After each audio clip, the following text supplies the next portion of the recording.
The 12 Days of Christmas.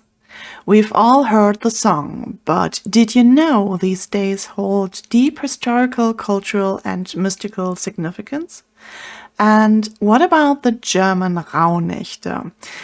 Those smoke nights that overlap with this period. In today's video, we will talk about the fascinating origins of the 12 days, explore how they are celebrated around the world, and dive into the magical traditions of the German Rauhnächte.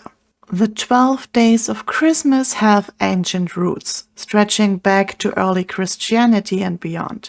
Originally, this period marked the time between Christmas Day on December 25th and Epiphany on January 6th, also known as the Feast of the Three Kings. In Christian tradition, this was a sacred time to celebrate the nativity of Christ and the arrival of the Magi.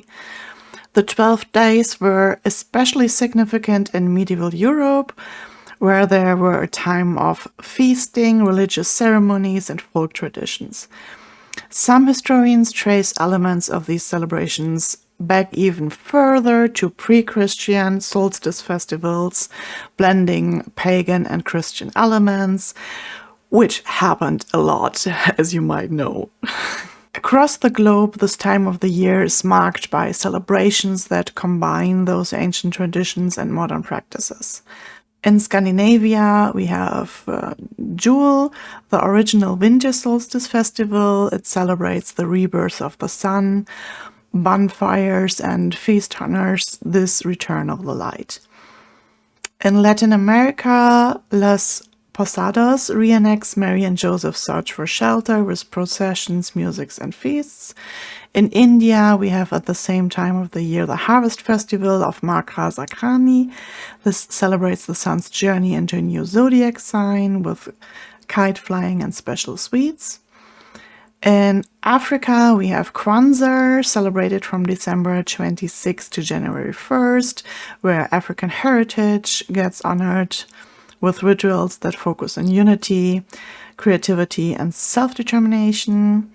And every culture brings its unique flavor to this magical time of the year, showcasing that humans deeply connect with the cycles of light. And so did the Germans. I am German, so the Rauhnächte hold a special place in my heart. It roughly translates to smoke nights. The roots are in ancient pagan traditions, and these 12 nights were considered a time outside time. A liminal period where the veil between worlds was thin, allowing spirits and otherworldly beings to cross over. In the German tradition, this is the time where the veil is thin in comparison to Halloween, where today you consider the veil especially thin, right? Halloween has not such a long tradition in German customs as the Rauhnächte do. In pre-Christian Europe, these nights aligned, of course, with Yule, the celebration of the winter solstice. They were deeply connected to the cycles of nature and the wild hunt. The wild hunt is a ghostly procession led by Wotan or Frau Holle. These myths were not just stories, but served as warnings. In some regions of Germany, particular areas influenced by ancient Germanic beliefs, Wotan, which is basically Odin, if you know the Nordic gods better, was said to lead the wild hunt, a spectral procession of spirits through the skies. These tales emphasized the importance of respecting nature and honoring the gods and spirits during this mystical time to avoid misfortune or illness. Especially for farming communities, the Rauhnächte were a time to reflect on the year's harvest and to seek omens for the coming year. People would perform rituals to ensure fertility and protection, such as scattering ashes to read patterns or hanging evergreen boughs to ward off bad spirits. Today, the Rauhnächte have evolved into a time for reflection, intention-seeking, and spiritual practices. Many celebrate by dedicating each of the 12 nights to a specific focus or theme. And I give you a little breakdown how you can celebrate the Rauhnächte and what each night symbolizes, along with some ideas how you can do those. We start with December the 25th, gratitude. Reflect on the past year and express gratitude. Write down what you're thankful for and light a candle as a symbol of your blessings. December 26th, cleansing. Perform a physical or energetic cleansing of your space. Use incense or kitchen sage or rosemary works well for that. And take a moment to declutter your surroundings. And yes, kitchen sage was common in Europe, so that is the sage you should use as an European person, because white sage is a closed praxis only for Native American tribes, and so is smudging. You can smoke cleanse, but you do not smudge if you are not from that culture. December the 27th has the topic vision. Meditate on your dreams and goals for the future.